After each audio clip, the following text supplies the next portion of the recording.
oleh Fazli UNIC. Uji bakat pengacara baru TV Al-Hijrah. Pertandingan mewarna bagi pengunjung cilik dan banyak lagi. Jumpa anda di sana. Bismillahirrahmanirrahim. Alhamdulillah, sallallahu ala sayyidina Muhammad wa ba'd. Dalam sebuah hadis diriwayatkan, Nabi kita bersabda, la hasada illa fisnatai. Tidak boleh kita menyimpan rasa hasud, rasa dengki, rasa cemburu kecuali dalam dua keadaan, atau kecuali kepada dua golongan manusia. Satu, rajulun atahullahu malan.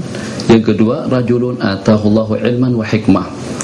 Seorang laki-laki yang Allah anugerahkan kepadanya ilmu pengetahuan, dan seorang laki-laki yang Allah anugerahkan kepadanya harta dan kekayaan, yang dengan harta kekayaannya tadi itu yumfiquhu fi halakatihi, dia habiskan, dia gunakan untuk di jalan Allah Jalla wa'ala. Itu patut untuk kita cemburu dengan orang yang seperti itu, dengan masjidnya, dengan suraunya, dengan warga emasnya, dengan perbaikannya. Masya Allah, tabarakallah.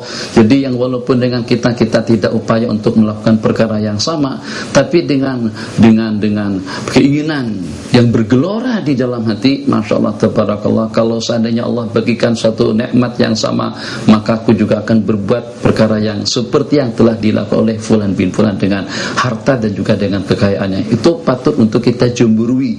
Cemburu karena kecantikannya haram, cemburu karena kekuatannya tidak boleh, cemburu karena dengan jabatannya tidak digalakkan. Dua saja yang patut kita cemburu, atau ulama mengatakan ghibtah, artinya kita menginginkan perkara yang sama. Satu, kepada orang yang berilmu, yang ilmu dimanfaatkan untuk mendapatkan ridha Allah. Jadi dengan segala perilakunya itu dipandu dengan ilmu pengetahuan, dengan nur atau dengan panduan cahaya yang membawanya kepada ridha Allah Jalla wa'ala. Ahbabuna fillah, sebagaimana kita ketahui, anugerah pemberian Allah itu tidak terhitung banyaknya. Tapi antara pemberian dengan pemberian itu tidak sama. Allah ada yang Allah bagikan harta, Allah ada yang Allah bagikan jabatan, ada yang dengan kedudukan, ada yang dengan duit, ada yang dengan pengaruh, ada yang dengan ibadah. Jadi kata ulama, tidak ada satu pemberian Allah yang Allah bagikan kepada seseorang itu yang lebih afdal daripada ilmu. Sebab ilmulah yang mengenalkan kita kepada Allah, dan ilmulah yang akan membawa kita kepada kebahagiaan yang abadi.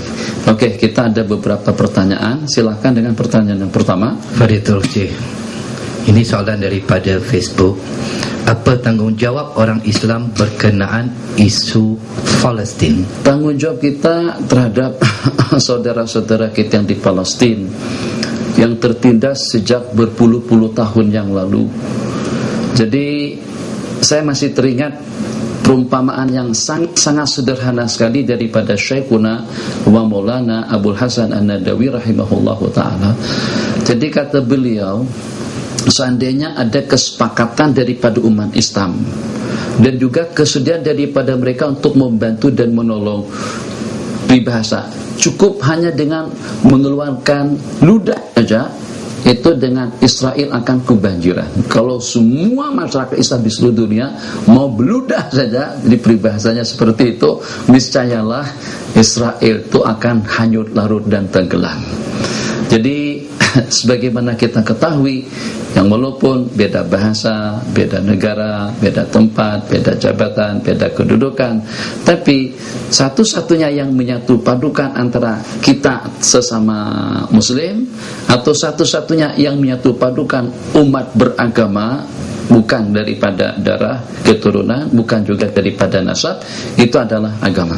Sama-sama berada di bawah lantunan la ilaha illallah Muhammadur Rasulullah. Jadi yang walaupun beda jenis, beda bahasa, beda kulit, beda jabatan, beda kedudukan, hubungan atau ribat ad-dini, pengikat dari segi agama, akidah dan keyakinan itu jauh lebih kuat daripada ribat yang menghubungkan antara satu dengan yang lain melalui nasab atau juga darah dan keturunan. Jadi satu perumpamaan yang cukup cantik dan juga yang cukup menggugah dalam waktu yang sama, itulah perumpamaan daripada baginda Nabi SAW, masalul mu'minina fi tarabutihim wa tarahumihim wa ta'atufihim, perumpamaan orang-orang yang beriman dari sudut kasih mengasihi, harga menghargai, hormat menghormati. Itu Nabi kita, perumpamaan kita semuanya yang di Palestina, yang di Irak, yang di Saudi, yang di Mesir, Libya, Syria, Indonesia, Malaysia, seluruh umat Islam yang ada di belahan permukaan bumi Allah Jalla wa'ala, kamathalil jasadil wahid, seperti satu batang tubuh. Idashtaka minhu udhun, apabila terdapat ada dari bagian anggota kita yang tersakit, tada'a lahu sairul jasadi bisahari wal humma, maka akan terkesan sakit seluruh anggota tubuh kita. Dan ini kita rasakan. Jadi secara realitinya, Tuan Haji Syarum, coba kalau pada saat gigi kita sakit, kita boleh tidur tak? Mata susah dipejamkan, walaupun yang sakit itu hanya sakit gigi saja, seperti itu. Atau juga dengan kaki kita pegal, lenguh, letih, jenuh, sakit misalnya, kita tak boleh tidur. Nah sepatutnya seperti itu juga perumpamaan tadi itu, perumpamaan kita semuanya di seluruh belahan dunia Allah Jalla wa'ala diperumpamakan seperti sebatang tubuh. Kalau ada yang sakit kaki, lutut, buah pinggang ataupun juga dengan ginjal, ya Allah, duduk tak selesa, robah posisi ke sana kemari, tetap saja kita sakit. Yang akhirnya kita tidak dapat tidur gara-gara karena dengan yang satu. Seandainya ada yang semacam itu saja di kalangan kita masyarakat Islam sebagai sumbangan kita kepada saudara-saudara kita yang ada di Palestina, di mana dengan kita berita yang menimpa kepada mereka yang tertindas, yang teraniaya, yang dibom, yang diserang dan juga yang disakiti, itu seperti keadaan yang menimpa diri pribadi kita sendiri. Tidak akan ada yang pergi ke Bukit Jalil atau dalam dunia hiburan atau dengan musik dan juga dengan perkara seumpamanya kalau dia memahami hakikat yang kita sebutkan. Itu yang walaupun jauh, tapi saudaraku akan Allah bertanggungjawabkan kepada kita nanti pada hari kiamat. Awak inilah sungguh saudara-saudara kalian ditembak, dibom, diseksa dan dianiaya. Kamu dengan gitarmu greng seperti itu, atau dengan keyboard ngeok atau melompat-lompat ke sana kemari menari dengan karaoke dan juga dengan dangdutnya. Tuh kalau dengan bahasa kurang lebihnya tak ada ahasis, memang tidak ada kesesitipan dan tidak ada perasaan sama sekali. Saudaranya sedang tertindas, sedang ditindas dan dianiaya, sementara dengan kita menari, berdandan atau bergerak di atas derita daripada orang lain.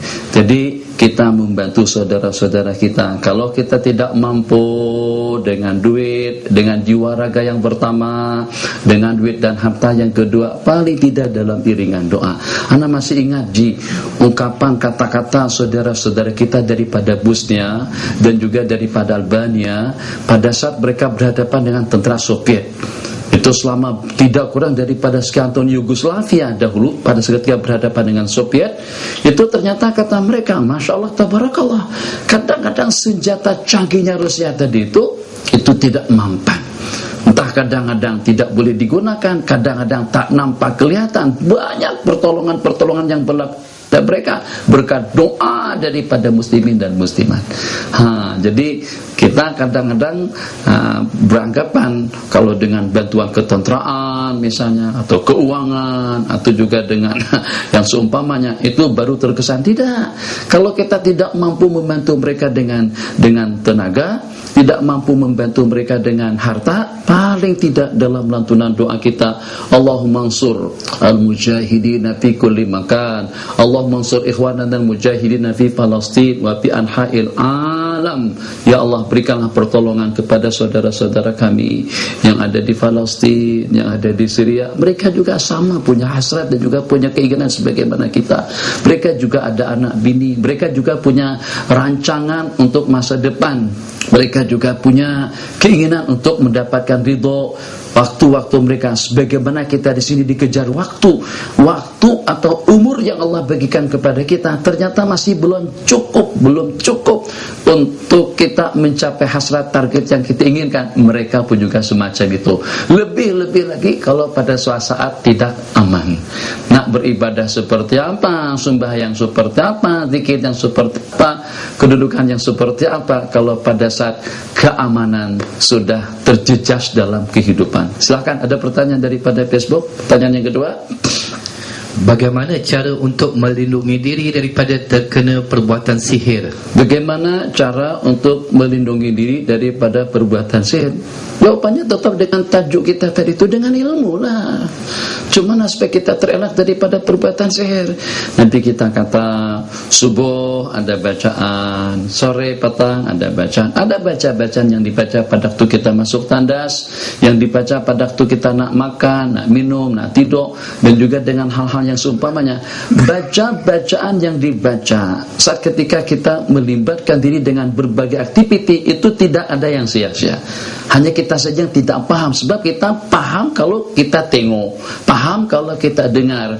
Tapi kalau kita tak dengar, kalau kita tak tengok, kalau kita tidak dapat mengamat, seolah-olahnya tidak ada. Tidak demikian. Jadi untuk memperisai diri, tidak ada satu upaya dan senjata yang paling canggih untuk memperisai diri daripada sihir, daripada perbuatan manusia, daripada gangguan jin dan syaitan, daripada zikrullah. Banyak-banyak mengingat Allah. Baca yang 10 kali. Ini himbauan kepada tuan-tuan imam di masjid-masjid dan juga di surau-surau. Lepas sembahyang subuh, lepas sembahyang maghrib, nanti kita kata baca la ilaha illallah wahdahu la syarikalah, lahul mulku wa lahul hamdu yuhyi wa yumit wa huwa ala kulli syai'in qadir. Nisbah baca 10 kali, 10 kali nisbah. Allah kata, Nabi kita bersabda, baca zikir tadi itu sebanyak 10 kali, kana hirzan lahu minasyaitan, itu akan menjadi perisai dan penyelamat dirinya daripada syaitan. Mungkin saya tidak menambah-nambah, hanya sekedar bercanda lah sedikit. Mungkin ada saham dosa juga kepada tuan imam kalau di kampung, di daerah atau di lokasi imam tadi itu ada orang yang kesurupan, ada orang yang kena santet atau kena santau, ada orang yang terkena sihir. Kenapa? Sebab imam bacakan zikir tadi itu setakat 3 kali aja. Coba bacakan 10 kali, maka umumnya tertakluk kepada imam. Imam baca 3, makmum juga 3. Imam Rabbana atina, makmum doakan amin. Kita ikut imam. Imam baca 10, kita juga ikut baca 10. Nah, pada saat imam baca 3, berarti imam tidak memberikan perisai kepada kita, perisai yang memadai untuk menyelamatkan kita daripada sembarang gangguan atau daripada perbuatan manusia.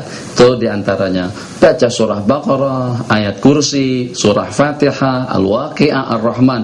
Banyak amalan-amalan yang patut kita amalkan, dan yang paling mudah sekali, senantiasa dan selalu dalam keadaan suci dan bersih. Silahkan kalau ada pertanyaan selanjutnya. Bagaimana cara untuk menahan nafsu dalam berbelanja agar tidak berlaku pembaziran? Susah lah untuk menahan nafsu. Sebab nafsu itu nak, kita pun juga nak. Keinginan nafsu dengan keinginan hati dan juga dengan keinginan orangnya itu sendiri udah seragam. Susah, sulit untuk kita menahan. Nak beli kereta, nafsu nak, kita pun juga nak juga. Macam mana untuk kita menahannya?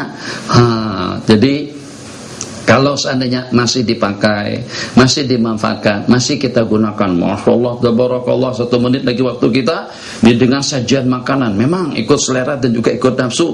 Ini sudah, ini nyaman, ini enak, ini oke. Ini lama tak makan, ini sejak 3 tahun yang lalu. Masya Allah, tabarakallah, kita beli semuanya. Ikut nafsu tadi itu. Allahu Akbar, sampai tak boleh bernapas lagi kena perut kita penuh dengan makanan. Nah, itu masih oke-oke saja. Ulama mengatakan itu tidak mubadzir. Yang mubadzir itu macam mana? Beli lauk pauk buat makanan, masakan banyak sekali sampai ada yang terbuang. Makan tak habis, masuk dalam tong sampah. Itu mubadzir. Macam mana untuk menahannya? Jadi yang pertama tetap juga kembali kepada topik kita dengan ilmu. dengan ilmu. Kemudian yang kedua, renung sejenak untuk masa depan kita, renung sejenak untuk saudara-saudara kita yang tidak dapat memenuhi tuntutan daripada nafsu dan keinginan mereka. Kita bersaudara, jangan sampai dengan kita dengan anugerah nikmat yang Allah bagikan, sehingga dengan kita leluasa menggunakannya, sampai ada orang yang rasa terpukul karena tidak mampu untuk melaksanakan perkara yang sama. InsyaAllah tidak mubazir. Selama dengan anugerah nikmat yang Allah berikan, kita manfaatkan dan kita gunakan dalam hal-hal yang diridai oleh Allah. Kita berehat sejenak. Hada wabillahi taufiq.